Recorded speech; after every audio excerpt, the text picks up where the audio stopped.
Welcome to Fully Stoked Podcast. Today I have a special guest, Kaitlynn Woodard, and she is a licensed marriage and family therapist. We do not have Cody today because we have such a special guest today. We're going to be talking about boundaries, and we're going to be talking about everything that is involved with that, which is, I'm sure, a lot. I think a lot of women that I talk to, Kaitlynn, I have 3, 4 different women's networking organizations that I'm a part of. They're my friends. And this conversation comes up, all the time, weekly. We talk about boundaries and what are healthy boundaries, boundaries at work, boundaries with family, boundaries with friends, And it's like, I think we're always learning. I don't know about boundaries. So I'm super excited about this. I told Kaitlynn earlier this morning, I was having a conversation about boundaries. So it's definitely something that I think a lot of people are talking about right now.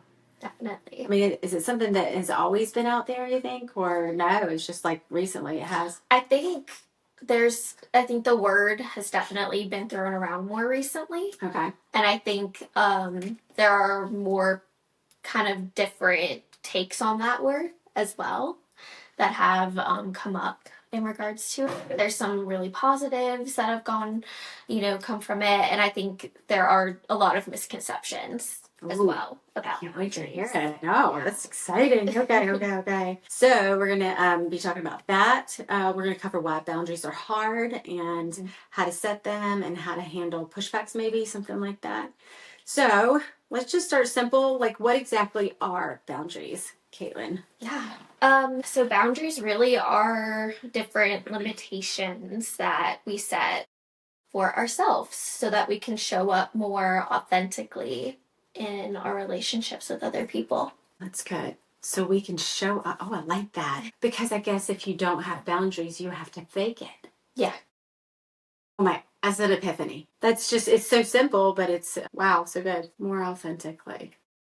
I didn't know that was the definition. Wow, that's wonderful.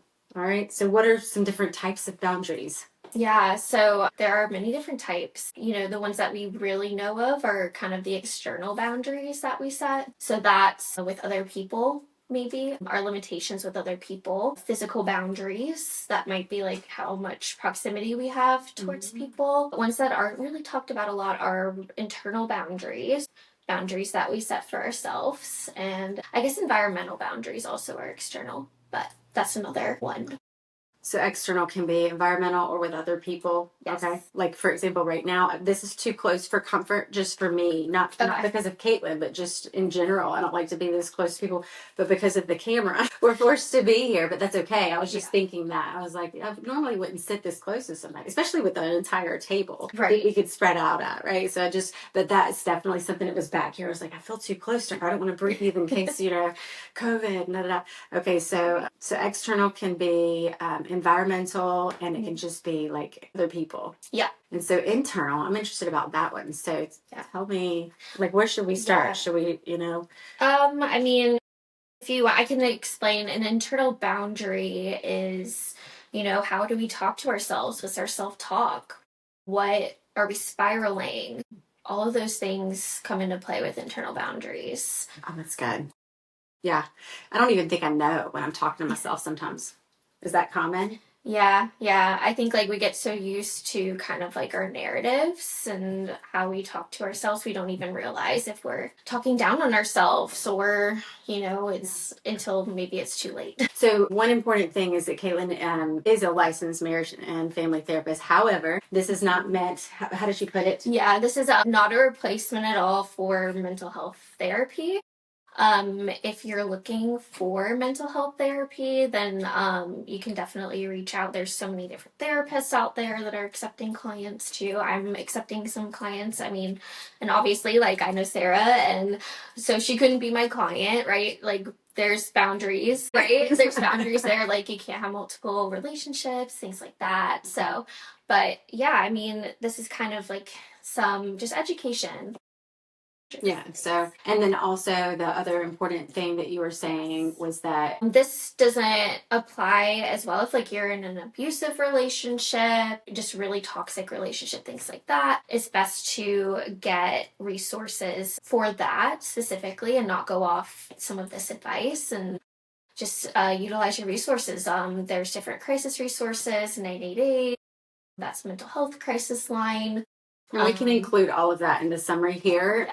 So this will be on YouTube and Spotify. Okay. And again, we'll have the trailers on some of my social media. So I'll have all of those links in there. So definitely reach out if, and I can connect you with Kaitlynn if for some reason you don't see her link in the bio.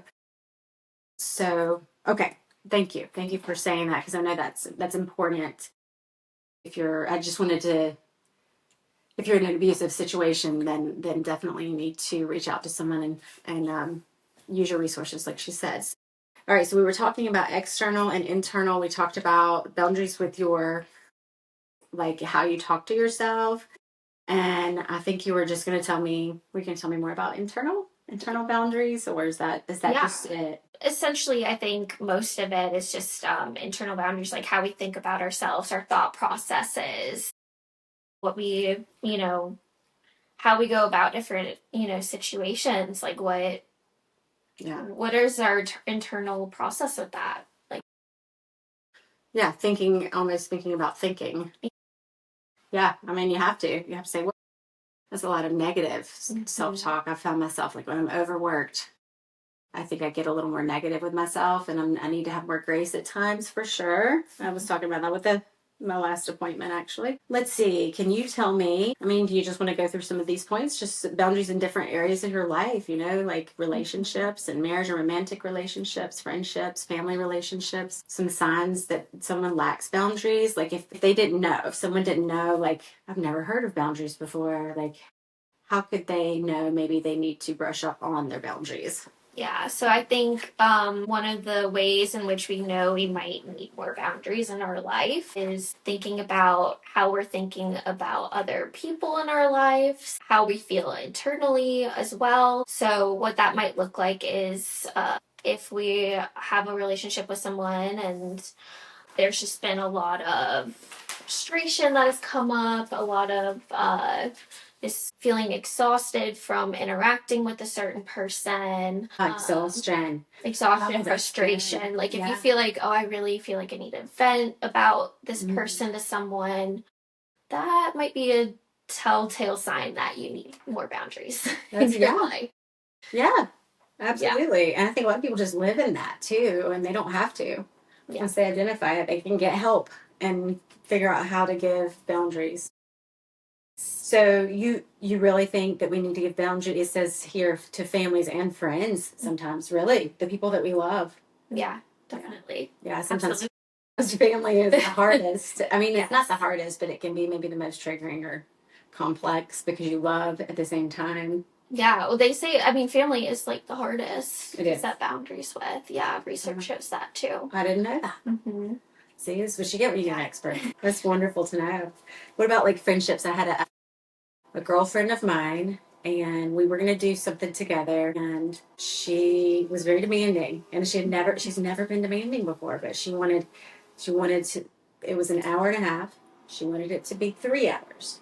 And we were having a group, and I thought, I haven't lost my mind because I've known this person for 5 years, and this has never been like this, but it was very demanding, but it was on a certain topic, I think. Mm-hmm. And I said, I think I'm going to have to give this person a boundary. Mm-hmm. I never thought I would say that before, but I started feeling myself get more nervous and anxious, and I said, I don't like this feeling. I think that means that boundary word. I think I need to do something about that. But it was hard because, you love your friends, and it's like, when do you, I guess you give boundaries to even friends when it's necessary, just when it's necessary. Yeah. And the more you practice, maybe, the more you know.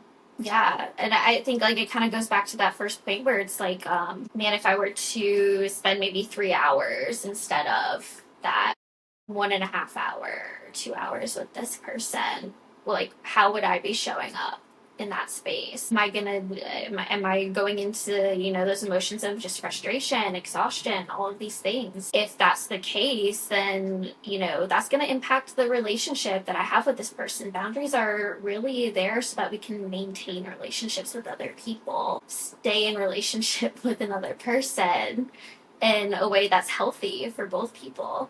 Yeah. So she didn't like the boundary that I gave her. Mm-hmm. And there was fallout. And I think that I then had to decide, okay, that maybe that's an internal boundary with myself. Do I accept that her behavior after I've given her this external boundary, right? Mm-hmm. And continue to put myself there? Or do I not accept it? Sarah, what do you decide? Is that an internal boundary when you're deciding what you'll accept, maybe, or not necessarily? Is it? I think it's definitely both, because you're kind of factoring in her experience. So that would be kind of externally, Mm-hmm. but you're also factoring in like your response to how she's feeling. Yeah. Too, right? Like you're having your own internal response to how she's responding to you. So it's it kind of goes hand in hand. Yeah. So I have a therapist who is not Kaitlynn. She's not my therapist. I wish she was, but we're friends, so we can't be. But I think that's the only reason that I recognize some of these things now, is because I have had somebody to walk me through some of these things, and I'm very grateful for it. Can't say enough about therapy. I think it's important. I mean, what about marriage and romantic relationships? Do you have anything that you want to share on that? Because I know that can be different than family and friends. Yeah, I think in some ways they are definitely different. There's a lot kind of more emotion involved in some ways when it comes to a personal like relationship with a partner. You're having to, you're just so close with each other and you're navigating life together. Mm-hmm. And a lot can kind of come up in that dynamic, right?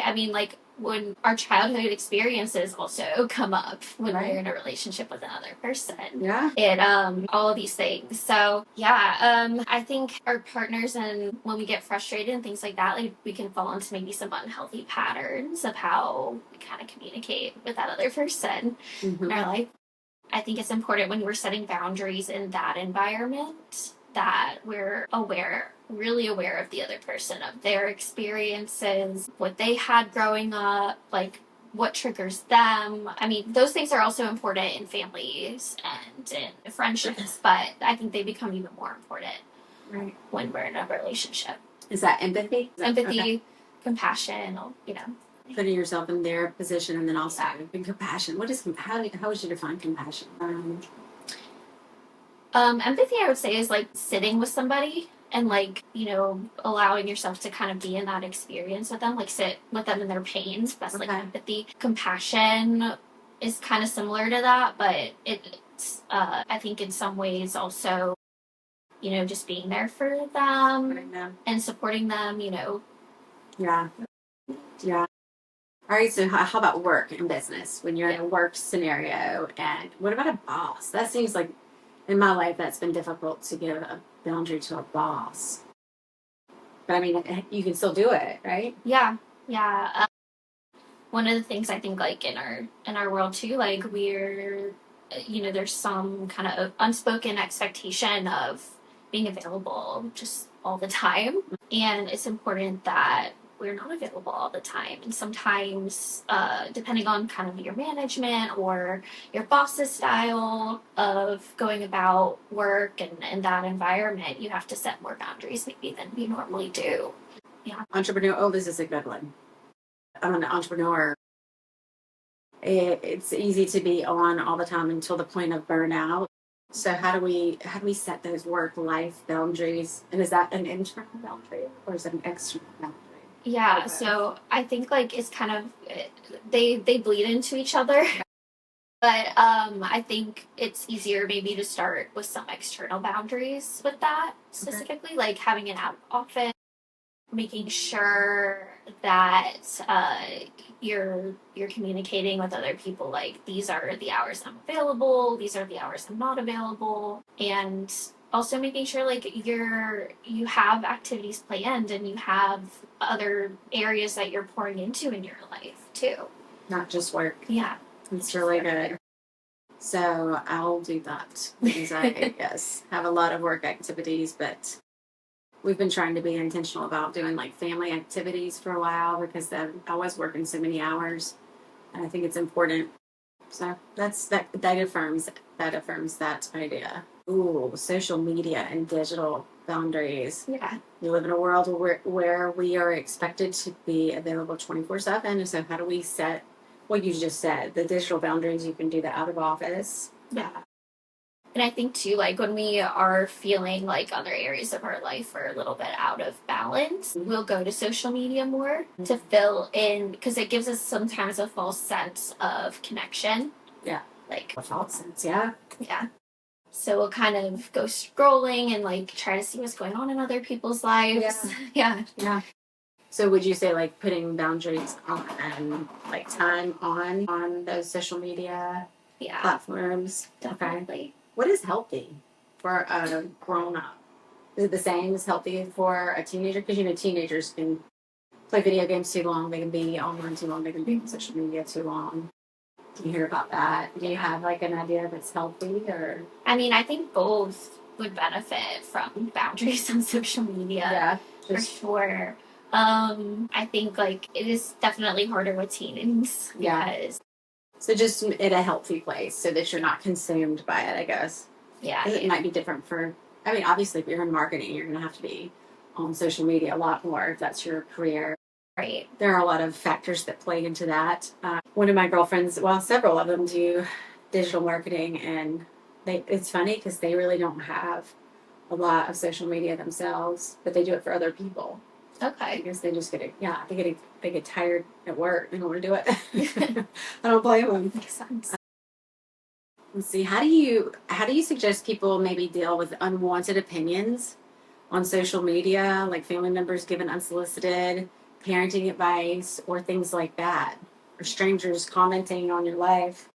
I think it's important to have a conversation with that person. If you see that kind of happening, like just attempt to communicate with them, let them know like how you feel about it. If that's kind of not the case with that person, like if you feel like you can't really have a conversation or it's just not possible to have a conversation, like it's more than okay to just have them see limited, amount of things that you post or to limit and you can control a lot of that. Yeah. You go into the settings, you can control that.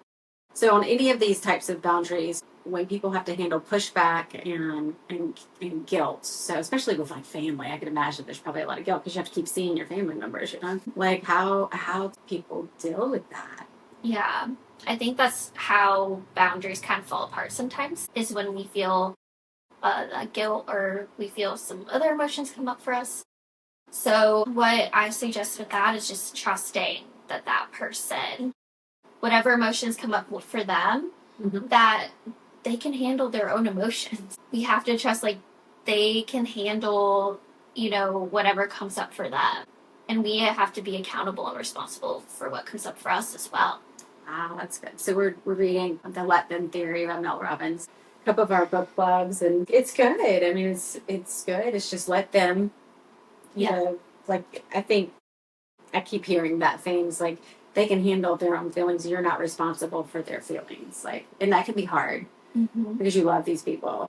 Can you give children boundaries? Like my children, they're sweet. They don't need that many boundaries, but like. I guess it is a thing. You have to give children boundaries too. Yeah. I mean, maybe it's super important as they grow. Maybe that's one of the most important things is not helping them as much. I think it's definitely different, maybe a little bit with kids, because they're learning and growing, and you got to allow them to kind of face some of the consequences of their own actions sometimes, and that's really hard. Yes, it is. But I mean, you're there for them, and like as long as they know like they can come to you and provide that supportive environment, then that's really what's most important too. So my daughter committed to too much work at her new job. It's not new anymore. And we've been trying to navigate how to tell her boss that she can't be there as much as she just wants to please her boss. And then she wants to play soccer and please the soccer coach. And she wants to make straight A's too. And she can't do all of it. And so I think she probably sees me because sometimes I work too many hours. And so I've tried to pull back for that reason because I see her getting exhausted and not implementing boundaries. And we've had this conversation. I'm like, babe, you have to have, boundaries with your work. So if you want a day off and you need a day off from school, from soccer, and from work, you need to set the boundary. with your boss, so she gets back. This was yesterday. We had like a 3-hour talk. Like we were walking and talked. The whole family was chiming in. Said, you can do it, Lainey. You can do it. Anyway, she goes to work and she comes back last night. I was like, did you tell him? She said, no. I said, babe, I'm your mom. I can tell him, but I think you're 16. Like, you need to be able to tell him, or you can tell him. She's like, I will. I'm going to tell him. I'm going to tell him next time. I was like, okay. But that's like growing, you know? She's got to set her own boundaries. If I just set them for her, and then she's not going to learn how to set them. But I also have to let her suffer the consequences of, okay, that means he's going to schedule for another Sunday. That's another week now, you know, because you didn't, but she'll learn. And then that way the next job, she'll be able to say, I don't work Sundays. I can't work Sundays, you know? Has to be big enough, kind of. Yeah. And yeah, I mean, it's the best way to learn a lesson when I was growing up. So, well, this is a good one. What is a healthy way to reinforce a boundary if someone keeps crossing it? So, I mean, there's different, in regards to, there is, you know, different kinds of boundaries, but we also have different kind of like types of boundaries too. So like there's flexible boundaries, more rigid boundaries. So this kind of brings up that topic a little bit with that question. So when we have a lot of pushback or somebody may not really understand, maybe we've had a conversation with them already, we try to also communicate, you know, where the other person's coming from and they're just not getting it, then we have to get a little bit more rigid. And so what that looks like is kind of depending on where you're at with that, it's just not explaining it again and then also saying what you're going to have to do because they're not respecting the boundary. So whatever that kind of looks like. And sometimes no is also a full sentence. I like to say that too. But it's good. Yeah.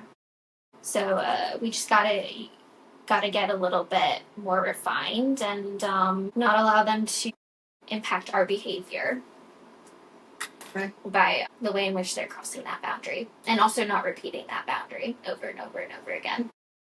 Because essentially they're still crossing it if you keep repeating it, right? At some point they don't trust you. I mean, they're like, you know, you're just going to say the boundary again and then I'm going to cross it again and, you know. Yeah. And then you have to enforce the boundary. Yeah. Mm-hmm. Okay. That's what I was afraid of. Yeah. That's okay. What are 2 to 3 simple boundary setting exercises? Do you have any? I don't know if you have those or not, but yeah.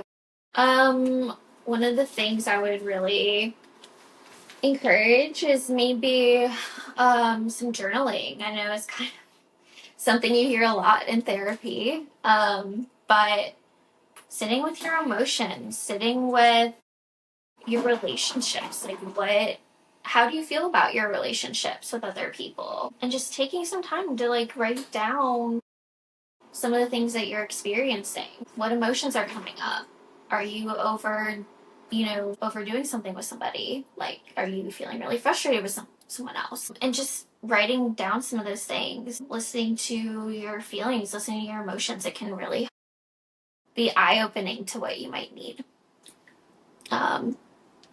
That's good. Another thing I would maybe suggest is practicing some mindfulness and doing some self-compassion exercises so that you can gain more confidence while you're setting boundaries with other people. What is a self-compassion exercise? What does that look like? So it's kind of, I mean, you can use some mindfulness stuff. So like engage in like some breathing techniques or some meditations. There's some tailored specific meditations that you can find that incorporate self-compassion. And that might be like a statement or two that you can tell yourself as you're kind of going through a hard time. It's just being kind to yourself, practicing that. I love that.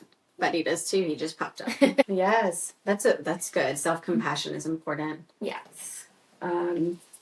And where can people find you or learn more about your work? Yes. So I have a Psychology Today. That's a directory that a lot of therapists use. If you look up my name, and I'm sure maybe you could like post a link or something. Yes. Consultations through that website if people were to email me, and I can get them connected to resources or to services. Perfect. Yeah. All right, we'll do that. This is absolutely timely. I can't tell you how many women that I talk to every week. We have this conversation about boundaries, and I think it's like it's a really important concept, but it's really hard. And you just broke it down